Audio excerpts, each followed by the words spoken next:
지난주에 우리는 두 아들의 비유라는 말씀을 들었습니다. 아마 다들 기억하고 계실 겁니다. 두 아들의 말씀, 두 아들의 그 비유를 우리가 들으면서 우리는 몇 가지를 좀 생각해 봐야 될 것이고, 또 여러분이 응답을 받아왔을 것이고, 또 오늘 그 말씀을 이어서 주님이 우리에게 어떤 말씀을 주시는지 다시 한번 은혜를 나누려고 합니다. 우리에게는 인간이 해결할 수 없는 근본적인 문제가 있다는 사실을 우리는 잘 알고 있습니다. 많은 사람들이 이 사실을 모르고 있기 때문이 문제죠. 두 아들의 비유에서 우리가 기억할 수 있는 건 뭐냐면, 인간이 해결할 수 없는 문제를 우리는 가지고 있다라는 것이죠. 그런데 이것을 사람들이 모르고 인간의 힘으로 인간의 문제를 해결할 수 있다 이렇게 생각한다고 하는 겁니다. 그래서 대부분의 사람들이 첫째 아들과 같은 생각을 가지고 산다는 겁니다. 두 아들의 비유는 단지 아버지의 심부름을 잘했느냐 못했느냐를 말하는 게 아닙니다. 하나님이 이 땅에 주신 복음의 비밀에 관한 반응을 말하는 것이죠. 큰아들은 왜 복음의 비밀에 거부했느냐? 그것은 인간의 문제를 잘 이해를 못했습니다. 자기가 열심히 살고 노력하면 충분히 행복을 만들 수 있다라고 생각했기 때문에 하나님의 말씀에 대한 반응이 신통치 않았던 것이지요. 그러나 둘째 아들은 달랐습니다. 그는 원래 출신 자체를 성경에서는 뭐라 하겠죠? 세리와 창기와 같은 사람이라 이렇게 얘기했습니다. 자기 자신이 내세울 게 없었던 것이죠. 자기를 자랑할 것도 없었습니다. 자기는 너무나 연약한 것을 알았어요. 그러던 어느 날 하나님의 말씀을 듣자, 맞다, 내 힘으로는 내가 살 수 있는 게 없구나, 하나님의 말씀이 아니면 안 되겠구나 라는 결론을 하게 되었죠. 그래서 많은 사람들이 오늘날 첫째와 같은 생각을 하고 사는 이 시대에 우리는 정말 복음을 회복하고 이 복음의 가치를 아는 성도로 살아가야 하는 줄로 믿습니다. 그래서 성경은 우리에게 둘째 아들처럼, 우리가 과거에는 하나님을 알지 못했고 말씀에 대하여 관심이 없었던 사람일지라도 어느 날 말씀을 듣고 이 복음의 필요성을 알았다면 그것은 바로 가장 하나님의 뜻에 합당한 둘째 아들과 같다고 하는 것을 성경은 말해주고 있는 것입니다. 자, 이와 같은 축복, 내 안에 나에게 주신 이 하나님의 은혜를 누리는 것이 우리의 신앙생활인데, 이것을 어떻게 누리는 게 중요하냐, 그것을 말씀을 드렸습니다. 그것이 바로 삼오늘입니다. 오늘 나에게 주신 하나님의 성취될 말씀을 놓치지 말라, 이런 얘기죠. 오늘 또 이 강단을 통해서 여러분에게 응답되어질 성취될 말씀을 주님은 주시는 줄로 믿습니다. 두 번째는 오늘의 기도예요. 하나님의 자녀는 예수 그리스도의 이름으로 기도하면 하나님께서 반드시 응답한다는 그 약속을 믿고 오늘 내가 응답받을 기도의 제목이 뭔지를 알고 기도하라는 겁니다. 그래서 오늘의 기도를 놓치지 말라. 그리고 세 번째가 오늘의 전도입니다. 이것은 만남이죠. 우리는 혼자 사는 게 아니라 많은 사람들과 더불어 삽니다. 그 많은 사람들이 대부분이 첫째 아들과 같을 거라는 거지요. 복음을 필요로 하지 않는 사람들, 자신의 의지를 믿고 자신의 의를 믿고 가는 사람들이 대부분일 거랍니다. 이들을 살릴 수 있는 사람이 되라는 거죠. 그래서 내가 만나는 모든 사람을 살리는, 때로는 그래서 양보도 하고, 때로는 인내도 하고, 때로는 수용도 하고, 때로는 이해도 하고, 또 때로는 배려도 하는 이유가 뭐냐? 그들을 살려야 하기 때문에요. 왜 우리가 나의 원수를 용서합니까? 용서하는 것은 용서 자체의 목적이 있는 게 아닙니다. 그래야 그에게 복음을 전할 수 있는 나의 마음의 상태가 되는 것이고, 또 상대가 복음을 들을 마음의 상태가 되기 때문에 용서하라는 것이죠. 그래서 그를 살리라. 그래서 오늘의 전도를 우리는 응답받아야 할 줄로 믿습니다. 자, 이처럼 주님은 당시에 말씀에 관심이 없었던 대제사장들과 또는 백성들의 장로들에게 이 비유의 말씀을 말해줬어요.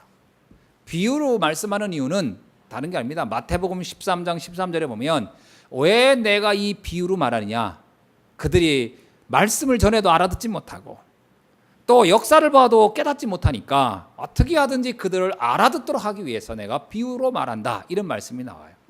그래서 오늘의 이 두 아들의 비유도 사실은 당시에 이 말씀의 의미를 깨닫지 못하는 영적인 세계의 영안이 어두운 자들에게 이 복음을 깨닫도록 하기 위해서 비유의 말씀을 주셨어요. 그런데 첫 번째 비유 가지고도 못 알아들었어요. 그래서 주님은 두 번째 비유를 또 합니다. 이어서 하는 거죠. 오늘 21장에 보면은 33절에 보겠습니다. 다른 한 비유를 들으라. 예. 이어서 또 비유를 합니다. 이 비유는 마찬가지예요. 앞에 했던 두 아들의 비유와 같이 이번에는 악한 농부에 관한 비유를 통해서 또 설명을 하는 겁니다. 자, 그래서 어떻게 하라고요? 이 언약을 상실하고 복음의 가치를 이해하지 못하는 이들에게 이것을 설명하는 것이에요. 또 이 복음을 아는 우리에게는 오늘의 이 현장을 보고 그들을 정확히 진단해서 살리라는 말씀으로 이 말씀을 주시고 있는 겁니다. 그래서 오늘 우리는 오늘 이 말씀을 언약으로 잡고 현장 살리는 여러분이 되시기를 주의 이름으로 축원합니다. 지난주에 금요일 날 어떤 분을 제가 만났어요. 근데 이제 이분은 뭐 기독교에 대해서 거의 모르는 분이에요. 그래서 만나서 정말 2시간을 얘기를 했어요. 근데 2시간을 얘기하는데 너무 잘 듣더라고요. 그래서 처음에 제가 시작은 그렇게 했습니다. 지금까지 살아온 인생이 행복합니까? 그랬더니 너무 괴롭고 힘들대요. 앞으로 이대로 살아갈 겁니까? 했더니 절대로 그렇게 살고 싶지는 않대요. 그러나 어쩔 수 없지 않냐. 내가 이 길을 피할 길이 없지 않냐. 그렇게 얘기하더라고요. 지금까지 많은 사람들을 만나면서 우리 선생님이 살아온 날들을 바꿀 수 있는 길에 대해서 얘기를 해본 적 있냐? 그랬더니 많이 같이 얘기도 해보고 했지만 다 똑같다는 거예요. 그냥 참 언니가 어쩔 수 없어. 다 세상 사는 게 다 그런 거야. 그러더라는 거죠. 그래서 제가 한참 얘기하는 중에 운명을 바꾸는 길이 있습니다. 우리 선생님이 오늘 이 시간부터 바뀔 수 있습니다. 그러면서 제가 복음을 쭉 설명하고요. 그래서 이분을 정말 2시간을 있는데 2시간 중에 이제 한 40분은 제가 하고 1시간 한 20분은 그분이 자기 본인의 인생 스토리를 그냥 쫙 하셔가지고 다 들어봤습니다. 나름대로 다 여러분과 비슷합니다. 다 파란만장합니다. 다 여러분 이야기를 한 사람씩 한씩 들어보면 다 파란만장하죠. 그분도 예외가 아니더라. 파란만장해요. 그래서 쭉 얘기를 다 듣고 그리고 제가 딱 영접을 해드렸습니다. 그런데 여러 가지 질문을 해요. 그 중에 하나가 너무나 재미난 질문이 있었습니다.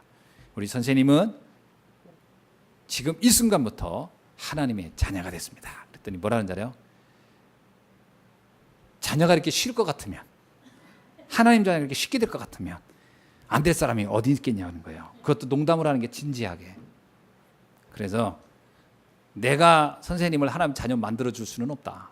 그런 경우는 있을 수도 없고. 그런데 성경에는 하나님 자녀가 되는 방법이 있다. 그게 뭐냐? 믿을 때 되는 것이다.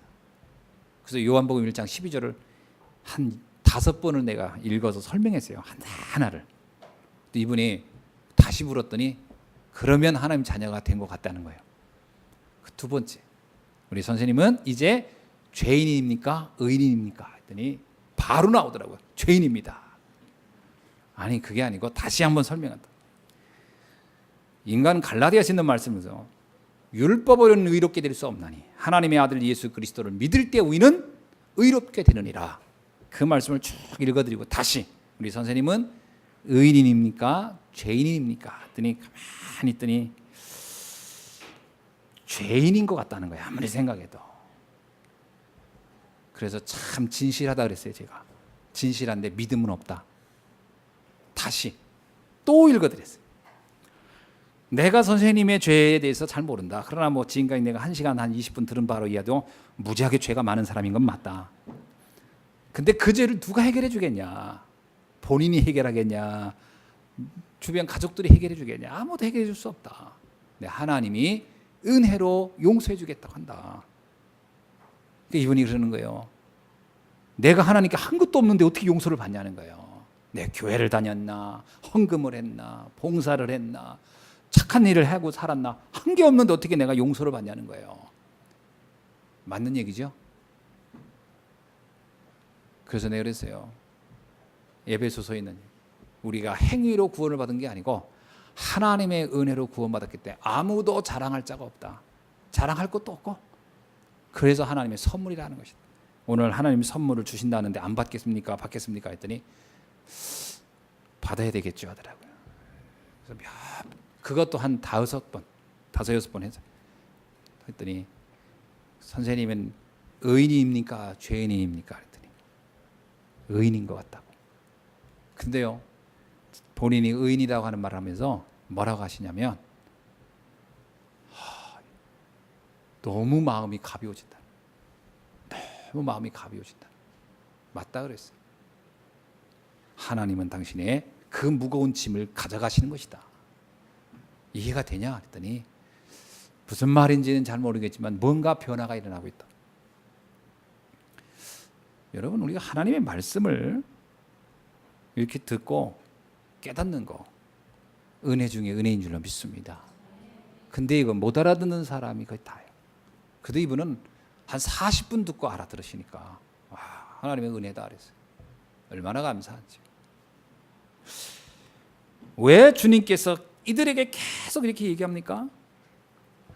다른 한 비유를 들으라. 못 알아듣는다는 얘기예요. 앞에서 두 아들의 비유를 했는데 못 알아들은 거예요. 그래서 주님이 다시 비유를 시작하는 겁니다. 알아들으려고, 알아듣도록 하기 위해서요.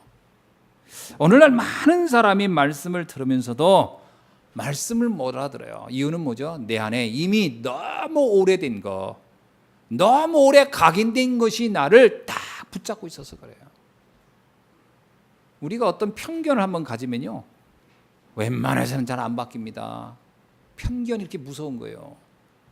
그래서 누가 어떤 말을 이렇게 함부로 하면 안 돼요.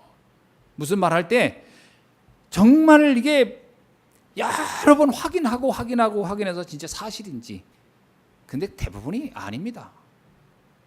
근데 이런 확인도 거의 안 하고 그냥 불쑥불쑥 말을 다 해버려요. 그게 사람들한테 나쁜 각인만 다 씹어주는 거죠. 우리가 사는 동안에도 얼마나 사실적이지 않은 이야기들을 많이 하고 사는지 몰라요. 근데 영적인 부분은 어떻겠습니까? 이 땅에 수많은 사람이 영적인 세계를 모르면서 마치 아는 것처럼 떠버리고 다녀요. 그래서 수많은 사람이 못 알아듣고 있는 거예요. 그래서 이들이 못 알아들은 거예요. 유대인들은 그동안 자신들이 들었던 수많은 선조로부터 들어왔던 말씀과 메시지가 있었어요. 그게 자기들에게 완전 각인돼 버린 거예요. 그래서 예수님이 와서 말씀하니까 그게 전혀 귀에 들리지 않는 거예요. 그 예수님이 그거를 깨쳐보려고 계속 비유의 말씀을 던지는 겁니다.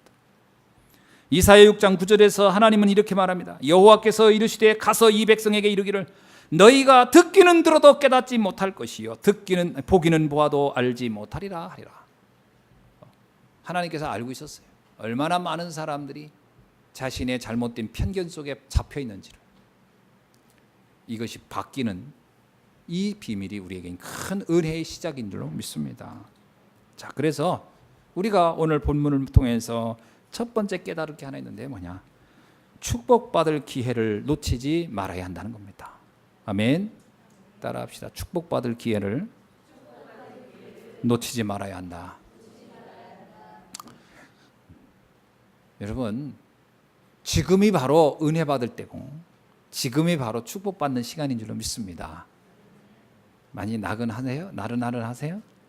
아침 식사하고 와가지고 더운 데 와서 이렇게 또 선선해지니까 또 혹시 잠이 또 싹 쏟아지지 않습니까? 축복받는 기회를 놓치지 않기를 바랍니다.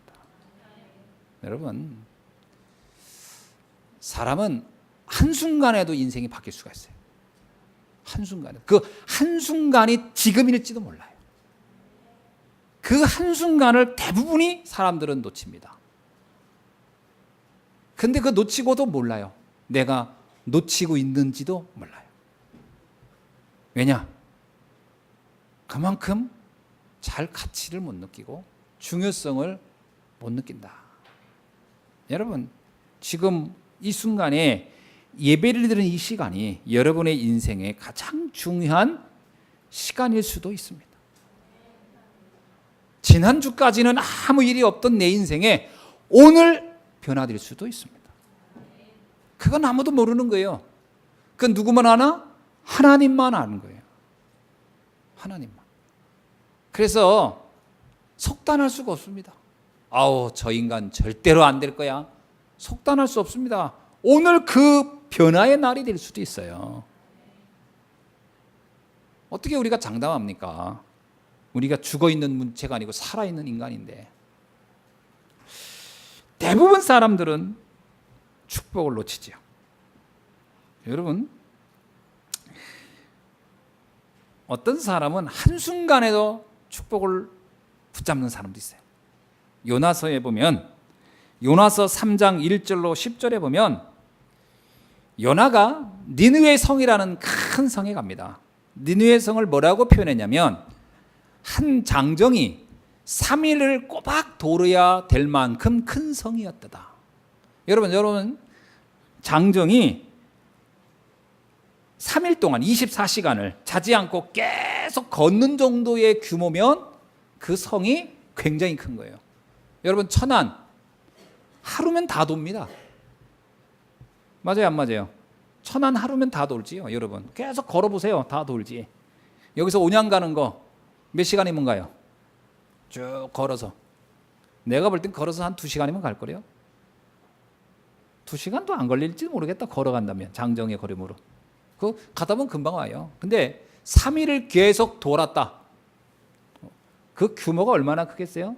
그때는 이 성이 성곽으로 쌓았는데 그 니느웨 성에 요나가 갔어요. 근데 3일간 전도하고 싶지가 않은 거예요. 너무 기분 나빠서. 그 인간들은 다 죽었으면 좋겠는 거야. 왼수의 땅이었어. 그래서 요나가 하루만, 그러니까 시간을 낸 거야. 하루만. 내가 보기엔 그것도 밤에도 돌지도 않았어. 덥다고, 거 보니까 덥다고 또 그늘 밑에 가서 또 쉬었어요. 그러니까 덥다고 안 하지, 어둡다고 안 하지, 배고프다고 안 하지, 뭐 소변 넣어야 안 하지, 이것저것 다 빼고 나면 아마 자기가 돌 수 있는 시간은 얼마 안 됐을 겁니다. 하루 한나절을 돌았다 그랬습니다. 쭉 돌았어요. 그러면서 뭐라고 외쳤냐면 니들은 곧 망할 거다 이놈들아. 하나님이 벌 내릴 거다. 회개 안 하면 죽는다 임마. 그 얘기만 하고 한 바퀴를 돌았어요. 회개하란 말이요, 죽으란 말이요. 내가 가만히 보니까 그 메시지가 죽으란 말이지 회개하란 말은 아니에요. 어떻게 회개하는지 뭐 얘기도 없어. 그냥 너무 간단해. 그런데요, 그 성에 뭐라고 나오는지 아십니까? 높고 낮은 자를 막론하여 왕으로부터 짐승에 이르기까지 그들이 다 죄를 뒤집어쓰고 회개하였다. 하나님이 그 성을 멸망하려고 마음을 먹었다가 그들을 보고 생각을 바꿨다. 어마어마한 일이 일어났어요. 여러분, 다 그 잠깐의 말 한마디에 한 도성이 다 살아나는 일들이 일어나기도 합니다. 하물며 어떤 사람은 몇 년을 들어도 못 알아듣고 그것도 하루에 주일날 오면 한 60분 되는 메시지를 듣고도 못 알아들었어요. 있어요. 아, 뭐 말이야 저게. 그리고 아이고 졸려라. 그리고 졸다가 입 하나 부딪히고 그럴 수도 있단 말이죠. 여러분, 기회를 놓치지 않기를 주의 이름으로 축원합니다. 또 어떤 사람이 있었죠? 구원의 기회가 굉장히 짧은 순간에도 될 수 있어요. 예수님이 십자가에 죽을 때 오른쪽에 왼쪽에 강도 한 명씩이 같이 죽고 있었어요.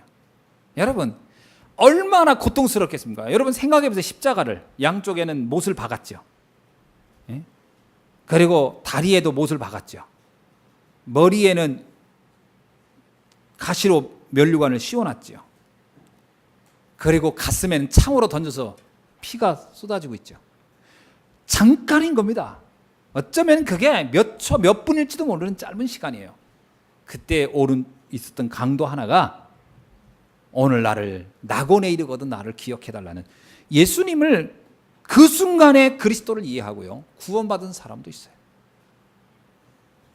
어떤 사람은 이 유대인처럼 예수님의 비유를 그냥 거듭해서 설명해도 못 알아듣는 인간이 있는가 하면, 어떤 사람은 잠깐의 한 메시지를 가지고 인생을 바꾸는 사람도 있어요.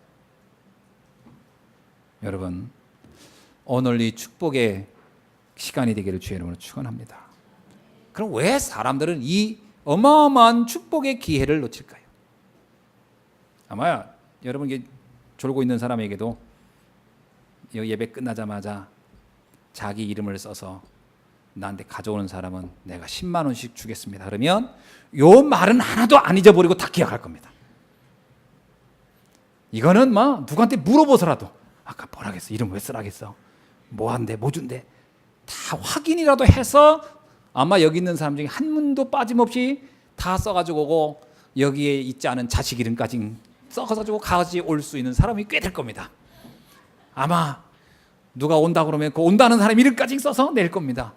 그렇겠죠? 이게 내가 필요한 것이 있으면 뭔 말을 해도 다 기억하고 잘 들어요. 근데 문제는 왜 사람들이 말을 못 알아듣느냐? 나와 해당 사항이 없다고 여기는 거예요. 이게 문제예요. 만약에 여기서 여러분 제가 올림픽에서 금메달을 따는 분이 계시면 우리 교회에서 이번에 10만 원을 주겠습니다. 그러면 아무도 그 말에는 반응 안 할 거예요. 어차피 나하고 해당 사항 내가 메달을 딴 적이 있어야지. 근데 만약에 반에서 1등한 사람은 요 예배 끝난 후에 성적표를 띄우면 내가 100만 원을 주겠다. 그러면 1등한 사람은 어떻게 해요? 잘 듣겠지. 왜? 내일 띄워야 되나 오늘 띄워야 되나 막 그거 계산하겠죠. 근데 2등부터는 들으나 마나한 얘기예요. 1,000만 원을 줘도 상관없어 나하고 뭐 1억을 줘도 나온 상관. 왜? 해당 사항이 나하게 없어요. 해당 사항이 없으면 안 들리게 돼 있어요. 왜 말씀이 안 들리느냐? 나하고 해당 사항이 없다고 여기는 거예요. 왜 이 바리새인과 대제사장들이 말씀을 안 들었냐? 그게 나하고 무슨 상관이냐는 거예요. 아니 첫째 아들 둘째 아들하고 나하고 무슨 내가 누구 아들이 그게 뭔 상관 있어? 이런 해당 사항이 없다고 하면 안 듣게 돼 있고 안 들려요. 듣고 싶어도 안 들려요. 여러분은 하나님 자녀가 맞습니까? 예수님의 말씀은 성취된다는 걸 믿습니까? 그리스도 안에는 모든 게 다 있다는 게 믿습니까? 말씀을 믿는 자 속에는 반드시 역사한다는 말을 믿습니까? 그러면 집중이 되겠죠. 오늘 이 시간 말씀을 듣는 중에 여러분에게 있는 모든 질병도 치유되는 날이 될 줄로 믿습니다. 여러분 인생의 가장 심각한 문제가 회복되어지고 치유되고 회복되는 날이 될 줄로 믿습니다. 믿는 대로 된다면 말씀을 집중하겠죠. 바리새인이 유대인들이 말씀에 대해서 갖는 생각이 전혀 관심이 없었어요. 여러분, 그러니 마태복음 13장 13절 말씀 그대로예요. 보아도 보지 못하고 들어도 듣지를 못하는 겁니다. 그렇죠? 본다고 보여지는 게 아니에요. 관심 없는 사람은 안 보여요. 어느 날 우리 교회 앞에서 어떤 분이 길을 묻더라고요. 저한테 예수한교회 옆에 여성회관이 있다는데 예수한교회가 어디 있습니까? 어디 있어요? 우리 교회 바로 현관에서 나한테 예수한교회를 물어요. 와 정말 약간 삐질 뻔했어요 내가. 와 아니 고개를 들어보면 예수한교회로 쓰여 있잖아 거기. 근데 거기서 나한테 예수한교회를 묻는 거예요. 그리고 여성회관을 묻는 거예요. 야, 그래서 내가 그랬어요. 예수한교회는 여성회관을 한 바퀴 이렇게 돌아서 오면 여기 있습니다.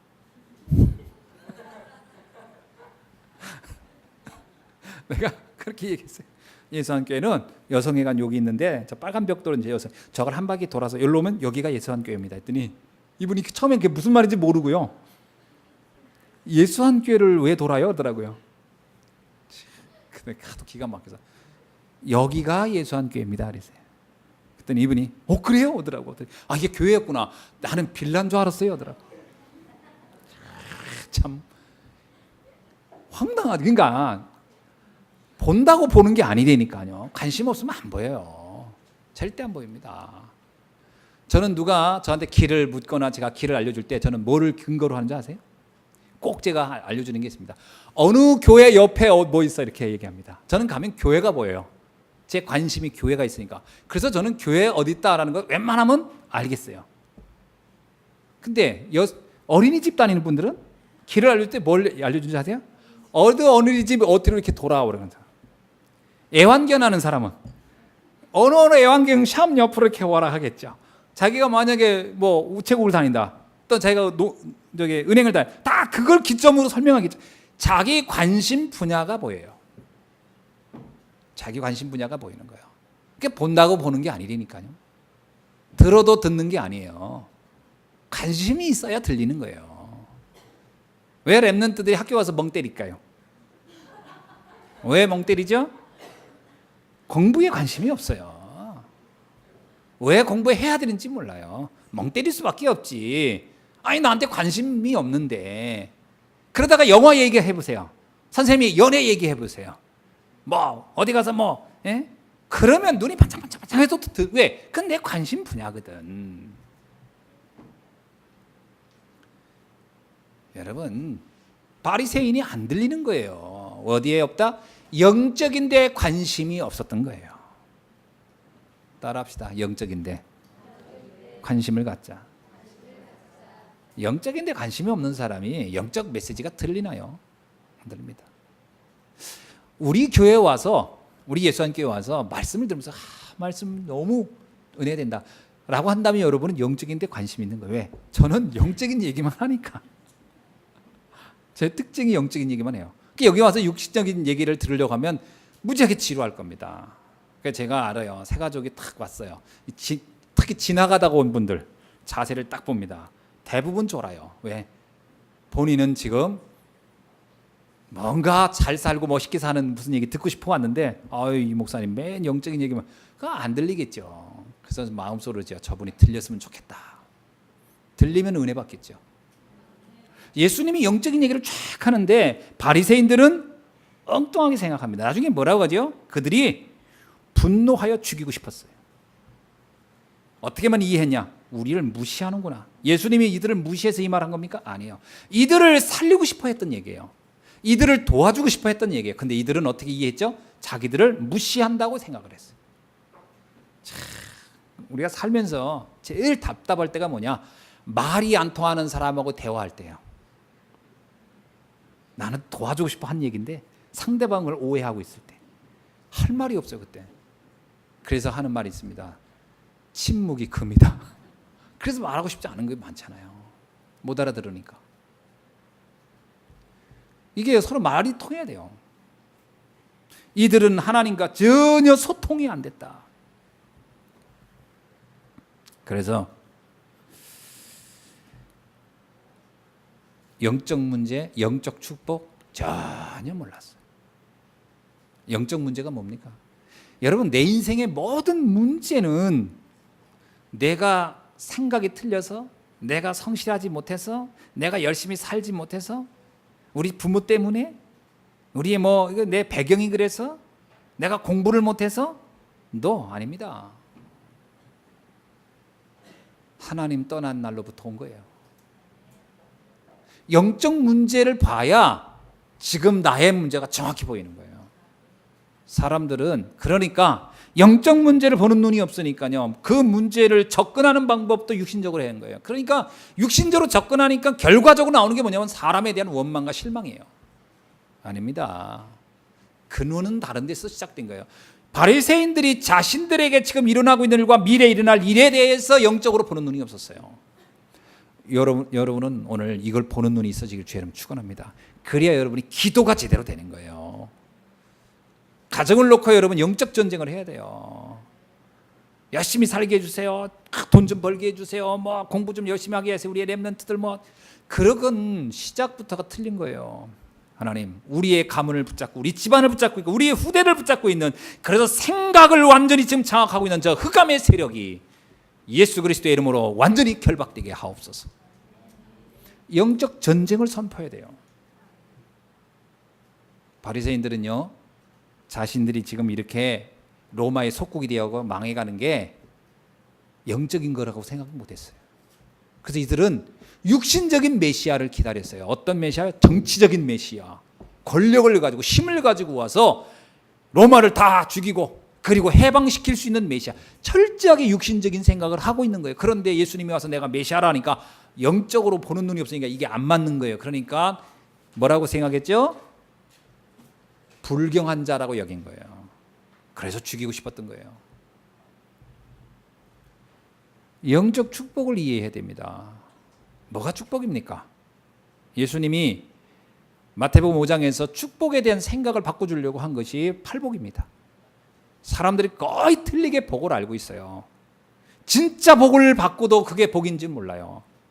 그리고 결국은 아무것도 아닌 것들이 진짜 복인 줄 알고 그것만 거기에 막 온 생을 걸고 잡고 있어요. 여러분, 이번에 청년 수련회 갔더니 그런 얘기 하더라고요. 우리가 성공이 우리의 비전입니까? 아니요. 성공은 우리의 비전이 아니에요. 여러분, 대학이 우리의 비전입니까? 나는 어느 대학을 갈 거다. 그게 비전입니까? 그 대학은 내 비전이 아니에요. 그 대학은 비전을 이루는 수단인 거지. 비전은 영원한 것이어야 되거든요. 어떤 사람이 파일럿이 되고 싶었어요. 그래가지고 이 사람이 비행 조종사가 되고 싶어가지고 공부를 열심히 했어요. 근데 이 사람이 여러 가지 핸디캡이 있어가지고 조종사가 안 된 거예요. 근데 이 사람이 어느 날 다른 일을 한 거예요. 뭘 했냐? 일기예보관이 됐어요. 일기예보관. 조종사가 일기예보관이 된 거예요. 그러니까 사람들이 뭐라고 했냐면 이 사람을 인터뷰하면서 당신의 꿈을 이루지 못했군요. 그랬어요. 그러니까 이 사람이 뭐라냐? 아닙니다. 저는 저의 비전을 이루었습니다. 그랬어요. 그러니까 사람이 물어보았어요. 그게 뭐지? 했더니 저의 꿈은 스카이였습니다. 하늘이었습니다. 나는 하늘에 대해서 알고 싶었습니다. 그래서 자기가 생각한 것이 조종사가 돼서 하늘을 날른다면 하늘을 알지 않을까 했어요. 그런데 일기예보관이 되니까 더 넓은 하늘을 알 수가 있었습니다. 여러분, 직업이나 학교나 이런 것은 과정인 거예요.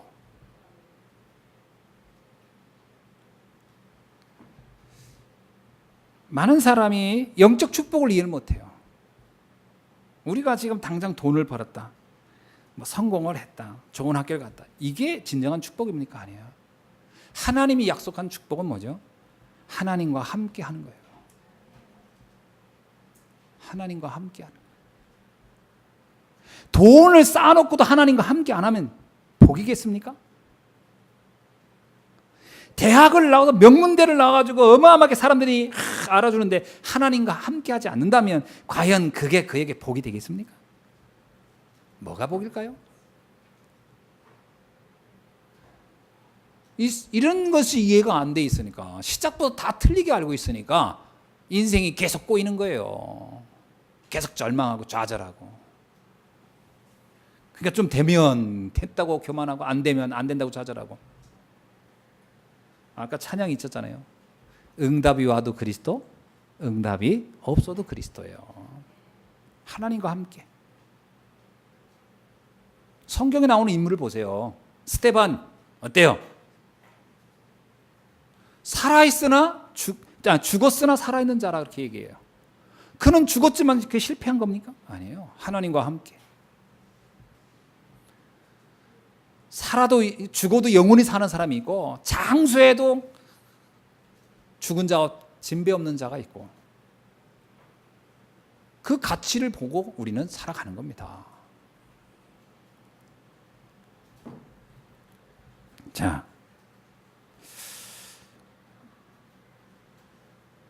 우리가 상식적으로도요, 성공자의 특징을 이렇게 얘기했습니다. 뭐라고 했냐면 작은 소리를 들을 줄 아는 사람. 성공자가 되는 사람의 특징이 뭐냐면 작은 소리를 들을 수 있는 사람, 그리고 안 들리는 소리를 들을 수 있는 사람이 성공자라. 전 그거 맞다고 생각합니다. 여러분, CEO 되는 사람들 보면요, 웬만한 사람들은 관심도 없고 그냥 선뜻 지나갈 것을 이 사람들은 캐치해냅니다. 그래서 딱 그 말 한마디, 어떤 그 상황 하나를 가지고도 역사의 흐름, 지금 시대의 흐름을 딱 파악합니다. 그게 뭐 안 보이는 걸 보이는 거고 잘 안 들리는 소리를 듣는 거거든요. 그래야 성공자지요. 근데 실패자는 특징이 뭔지 알아? 큰 소리도 못 알아듣는 거예요. 실패자는 귀에 대놓고 그러면 안 돼 해도 못 알아듣고 있는 거예요. 그건 실패하는 거예요.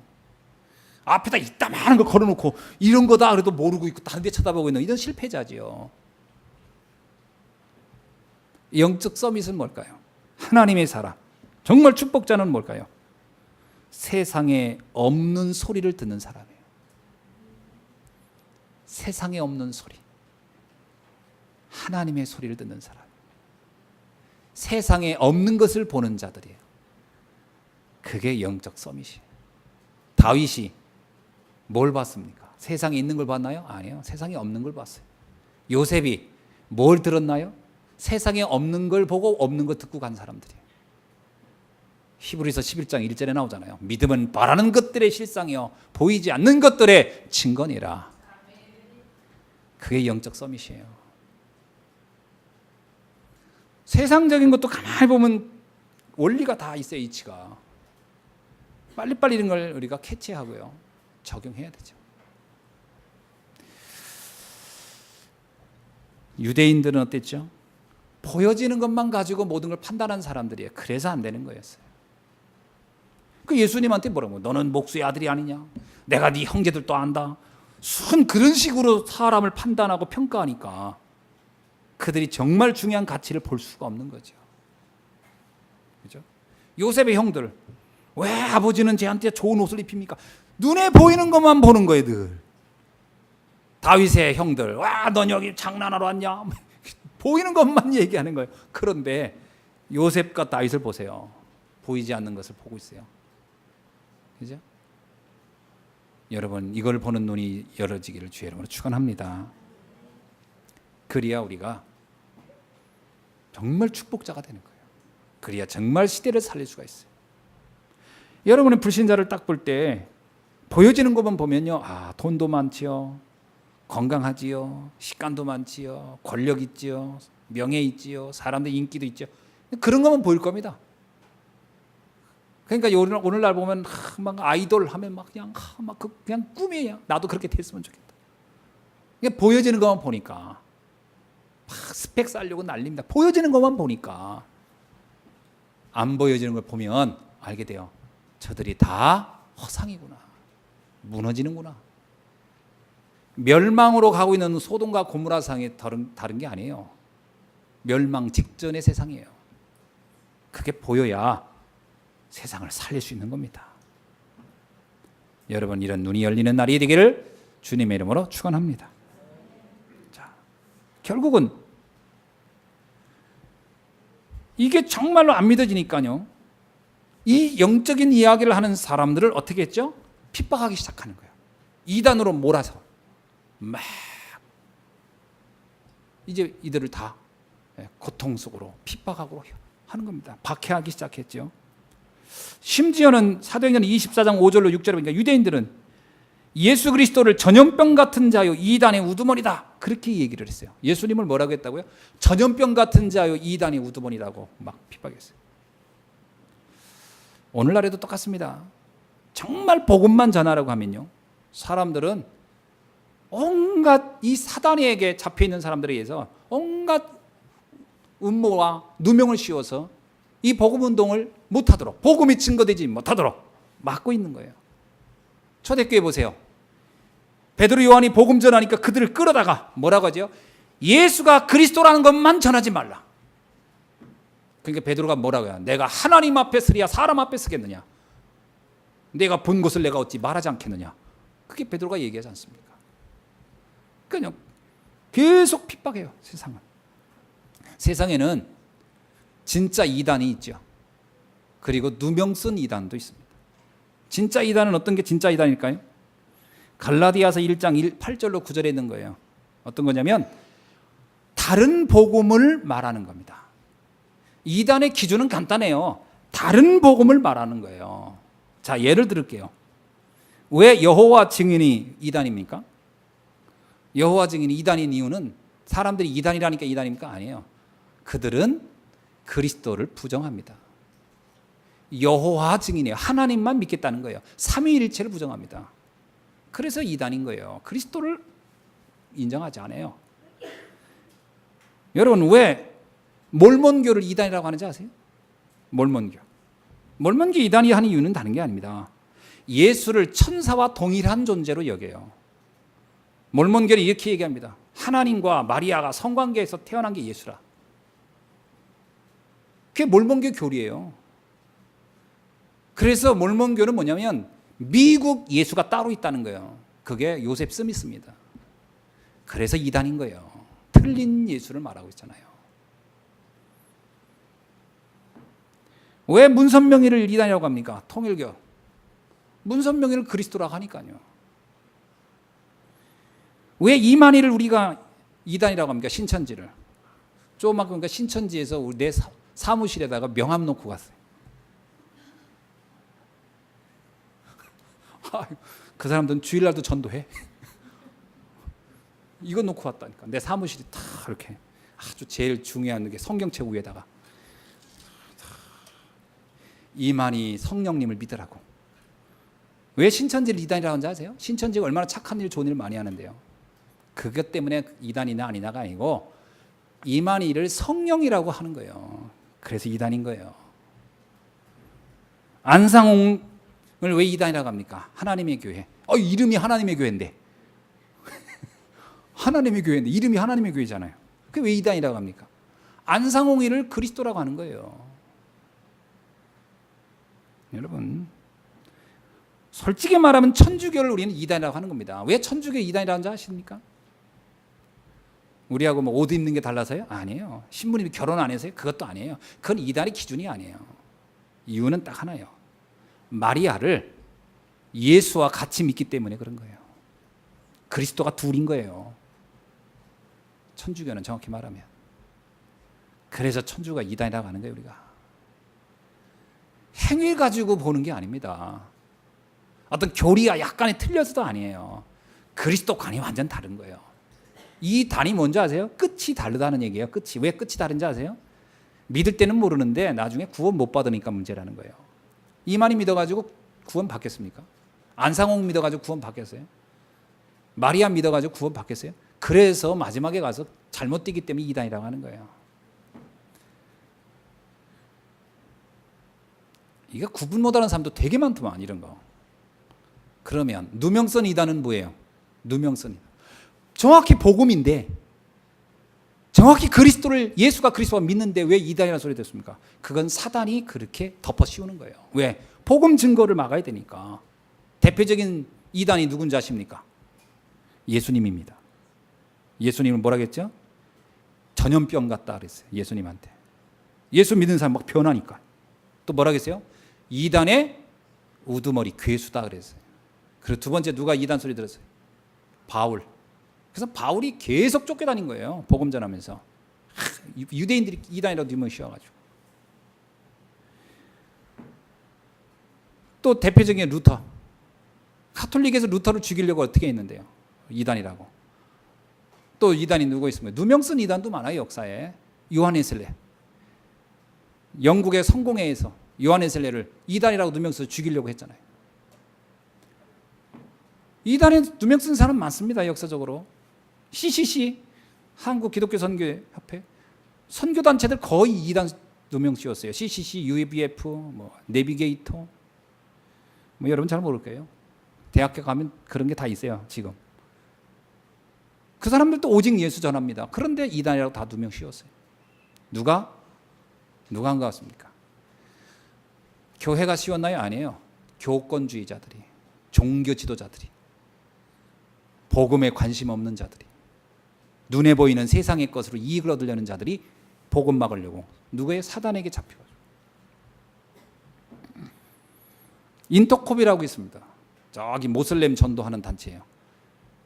거기 또 이단 두 명 써가지고. 인터콥이 모슬렘 전도만 한다고. 아니 전도를 모슬렘도 할 수 있고 아프리카도 할 수 있죠. 그런데 자기들이 여기저기 다 못하니까 우린 이슬람만 할래요 했던 사람들이에요. 그러면 감사한 거지. 제일 위험한 데 가서 한다고 하니까 그럼 잘해라, 열심히 해라. 위험하면 하니까 죽지 않고 잘해라 이래야 될 거 아니에요. 선교도 못하는 것들이 이단이라고 누명씌워서 못하게 만들고 이런 식이에요. 왜? 이건 또 다른 차원에서 우리가 잘 알아야 돼요. 다락방 전도협회도 거의 이단 누명 씌워가지고 복음 전하는 것 때문에 복음만 전한다고 해서 이단이라고 막 뒤집어 씌우고 이런 시대적인, 그래서 뭐냐면 말세가 되면 이런 핍박이 올 것이다 그랬어요. 여러분, 오직 예수 그리스도만 전해서 이단이라 한다면 우리는 천번이고 만번이고 이단이 될 겁니다. 아멘입니까? 오직 예수 그리스도를 전하는 것 때문에 그렇다면 그 말이 이게 무섭습니까? 만약에 누가 여러분에게 여러분 왜 예수만 전합니까? 이상해요. 우리는 이단인지 몰라도 그 사람은 사단이에요. 사단. 그런 거가 흔들리고 움직일 이유가 하나도 없는 거예요.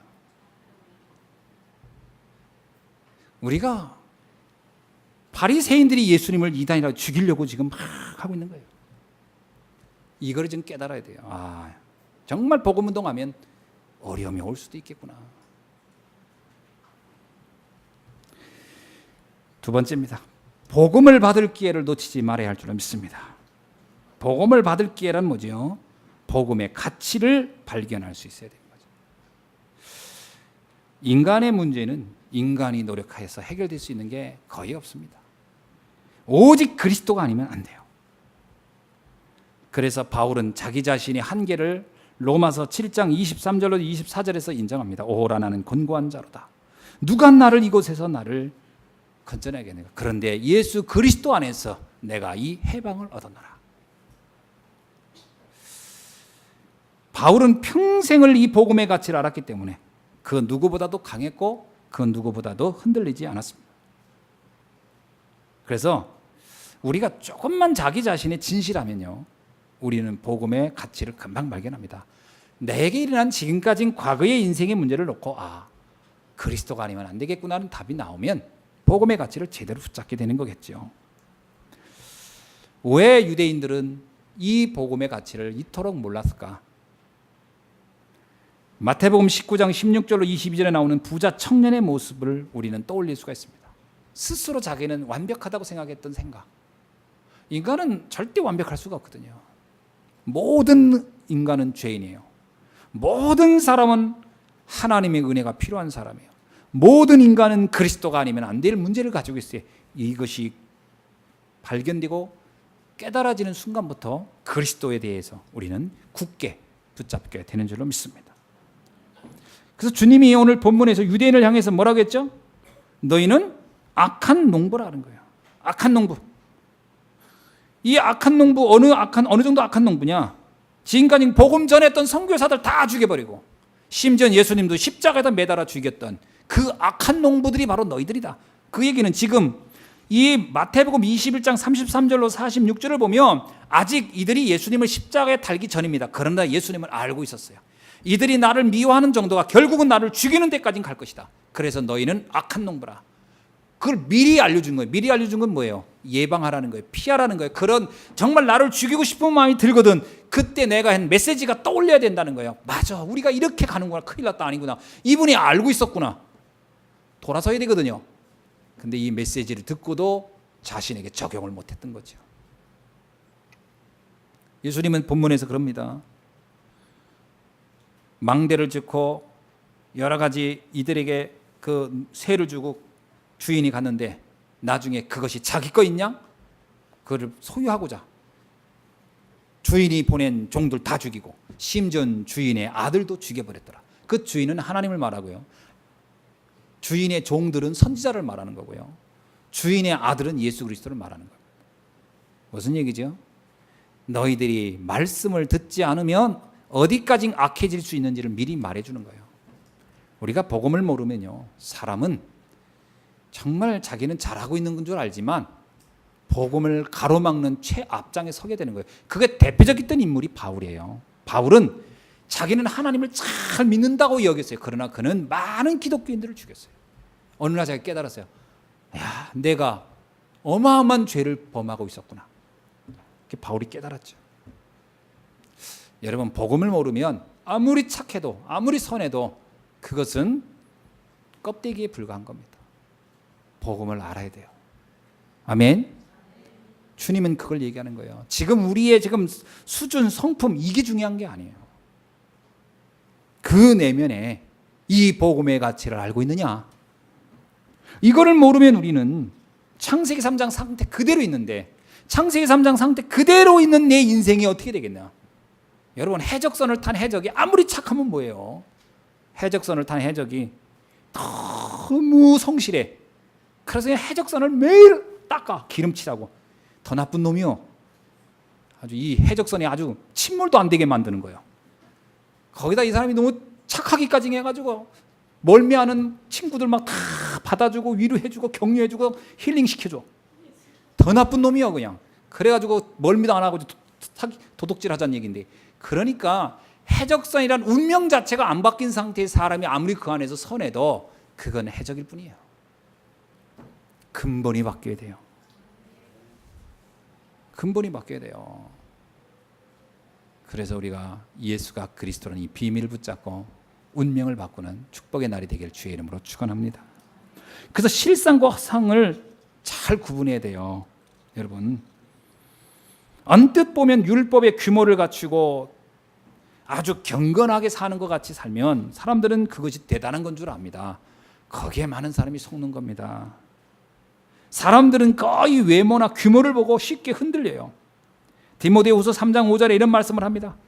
경건의 모양은 갖추었으나 경건의 능력을 부인하는 자들아. 영적인 세계를 이해 못하면 아무리 자기가 경건한 척, 거룩한 척 해도 그거는 모양이지 그 안에 능력은 아닌 거예요. 능력은 착하다고 능력이 나오는 게 아니에요. 여러분, 모양이 훌륭하고 인격이 훌륭하고 막 그 교양이 철철 넘친다고 능력이 나타나는 게 아니고, 능력은 예수 그리스도의 이름의 권세에서 나오는 줄로 믿습니다. 그게 능력이거든요. 그래서 경건의 모양은 갖췄으나 경건의 능력을 부인하는 자들아. 이게 그때 시대의 많은 사람들의 모습이었어요. 오늘 이 부분을 분명히 붙잡고 우리는 응답받아가야 할 줄로 믿습니다. 여러분, 그래서 사단은 누구를 가장 무서워하느냐? 성실한 사람, 인격적인 사람, 아주 규모가 갖춰진 사람을 둘이 하겠습니까? 아니에요. 사단은 어떤 면에서 착한 사람 더 좋아해요. 왜? 시킨 대로 잘할 거니까. 사단이 무서워하는 건 딱 하나밖에 없어요. 만물을 복종케 하시는 그 이름인 예수 그리스도 이름 앞에서만 사단은 굴복하는 줄로 믿습니다. 그래서 누가복음 10장 17절에서 뭐라고 하죠? 주여, 주의 이름으로 귀신들도 우리에게 항복하나이다. 맞습니다. 주의 이름을 선포할 때 흑암이 굴복하는 줄로 믿습니다. 요한일서 3장 8절에 하나님의 아들이 나타난 것은 마귀의 일을 멸하려 하심이니라. 사단을 결박할 힘을 붙잡을 때마다 우리는 우리의 인생의 모든 문제들을 회복해가는 그런 축복을 누리게 될 줄로 믿습니다. 그러므로 우리가 이 복음을 누리는 이 응답을 꼭 여러분 붙잡기를 주의 이름으로 축원합니다. 이 복음의 비밀을 이해 못했던 이스라엘은 결국 어떻게 됐죠? 예수님이 이렇게 말을 했는데 못 알아들었어요. 결국 예수님은 십자가에 달았죠. 그리고 나서 그의 후손들은 AD 70년도에 로마의 장군 디도가 와서 이스라엘을 완전히 다 무너뜨려 버렸어요. 자기들이 열심히 살고 열심히 노력하고 그러면 그 나라를 잘 지킬 줄 알았는데 아닙니다. 복음을 몰랐기 때문에 어느 날 갑자기 다가온 재앙 앞에 이들은 다 망해버렸어요. 이스라엘 역사를 보면 너무나 놀라운 일들이 나옵니다. 뭐냐면 이스라엘 안에 반란이 일어나요. 로마에 항쟁하는 반란이 일어납니다. 근데 그 반란을 일으킨 사람들은 전 이스라엘 국민의 아주 소수였어요. 그래서 이스라엘 사람들은 뭐라고 생각하냐면 그 안에서 저 반란하는 사람과 이스라엘 백성 사이에서도 이게 그 관계가 안 좋았어요. 그래서 저들은 소수다. 그래가지고 이 나머지 사람들은 로마에 이렇게 잘 했어요. 그래서 그 반란군들만 없애면 될 줄 알았어요. 근데 그게 아니었습니다. 로마는 어떻게 생각했냐면 이스라엘이 하도 반란을 자주 하니까 로마 황제가 생각을 바꿨어요. 이스라엘을 없애버리라는 거였어요. 우리를 지지하는 그들을 동원해서 반란군을 없앤 다음에 이들을 다 없애버리라고 했어요. 여러분, 자신들이 생각대로 세상이 돌아가는 게 아니에요. 유대인들은 착각했어요. 하나님 떠난 민족, 재앙이 어떻게 오는지 그들은 알지도 못했어요. 그래서 디도 장군이 이스라엘을 점령한 이후에 로마를 지지했던 사람들이 부탁합니다. 예루살렘 성전은 놔두세요. 디도가 뭐라는 줄 아세요? 저 돌이 하나도 내 눈에 보이지 않도록, 예루살렘 성전의 돌이 내 눈에 띄지 않도록 다 없애버려라. 그래서 그 돌을 갖다가 도로에다 깔았어요. 예루살렘 성전은 그 이후에 지금까지 못 세워진 겁니다. 그리고 이스라엘 백성은 어떻게 했어요? 너희를 다 흩어놓고, 그 흩은다는 말이 디아스포라예요. 이스라엘 땅을 이스라엘이라고 하지 않았어요. 이스라엘 사람들이 가장 경멸하는 이름이 뭔지를 디도가 알았어요. 그게 뭐죠? 블레셋이에요. 블레셋이란 날 다윗 왕 때부터 늘 이스라엘을 괴롭혔단 말이에요. 그래서 이름을 디도가 바꿨어요. 이 땅을 팔레스타인이라 하라. 팔레스타인이 뭔지요? 블레셋의 땅이에요. 이 땅은 블레셋이 주인이었다. 그러면 너희는 땅이 없는 것이다. 이스라엘은 어떻게 해야지? 여기를 떠나야 된다. 여기서 죽든지 이 땅을 떠나든지 선택하라. 이스라엘은 그때 다 흩어졌어요. 몇 년간요? 2000년간. 끔찍한 재앙이지요. 하나님을 모르는 민족. 예수님이 그렇게 말했는데 못 알아듣는 민족. 당장은 재앙이 안 왔죠. 당장은 아무 문제 없는 줄 알았죠. 시간이 가면서 문제는 계속 온 거예요. 여러분, 우리가 언약을 잡고 있으면 지금 특별한 일이 없는 것이 없는 게 아닙니다. 내가 언약 잡고 있으니까 뭐 그렇다고 뭐 언약을 안 잡은 사람이나 언약을 잡은 사람이나 뭐가 달라요? 예수 그리스도 안에 있는 사람과 예수 그리스도 바뀐 사람 뭐가 달라요? 지금은 차이가 안 보이죠. 시간이 가면서, 시간이 흐르면서 어마어마한 차이가 나옵니다. 여러분, 지금 내가 복음 안에 있다는 것 자체가 최고의 축복입니다. 지금 내가 복음 찾았다고 해서 조금 뭐 잘 되고 돈 벌고 이게 복입니까? 여러분, 유대인들이 하나님 없이 거기서 재산도 모았고 그들이 나름대로 성공도 했고 출세되고 공부도 했어요. 유대인들이 얼마나 열심히 공부합니까? 그게 무슨 의미가 있었냐고요. 디도가 와서 다 흩어질 때는 아무런 가치가 없는 거예요. 주님이 그걸 얘기했어요. 너희의 수고가 아무런 의미가 없는 것이 올 것이다. 그러면 뭐가 가장 축복이죠? 주님 안에 있는 것이 가장 큰 축복이라는 거예요. 할렐루야. 옆 사람한테 인사합시다. 허상에 속지 맙시다. 또 하나 해줘. 당신은 지상에서 가장 축복받은 사람입니다.